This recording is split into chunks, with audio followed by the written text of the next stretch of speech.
And the Lord God planted a garden in Eden in the east, where he placed the man he had formed. Well, hello everyone. Today I want to talk about gardening. You know, as a homeowner, one of the things that I absolutely love and hate at the same time is doing yard work. You know, I'm really task oriented, so I like the sense of accomplishment that I get when I complete the yard work. I do all of the mowing and the raking and all of the things that go along with it, the edging and the trimming. But the thing about yard work is that it's never, ever really done. In 2 weeks, you got to do it all over again. So that's the part I don't really like about it.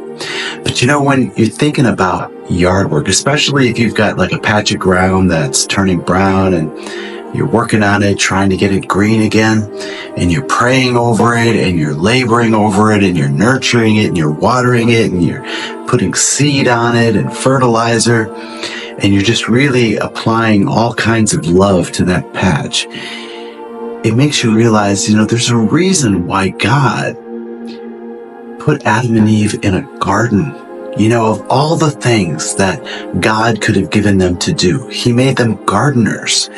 And I think that one of the reasons for this, of course, we can't ever truly understand the infinite mind of God, but one of the reasons why he did that was because no matter what our station in life, no matter what it is that we do for a living, we may not be homeowners, we may not have a yard, we may not be gardeners, but as human beings, we're always engaged in the process of gardening.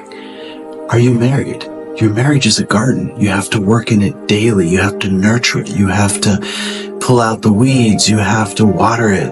You have to fertilize it. You have to constantly be nurturing your marriage for it to thrive and for it to grow. Do you have children? Your children are a garden. Do you have a ministry or a small group? That's a garden. Do you have a job or a career? That's a garden. Do you have friends? Do you have acquaintances, social networks?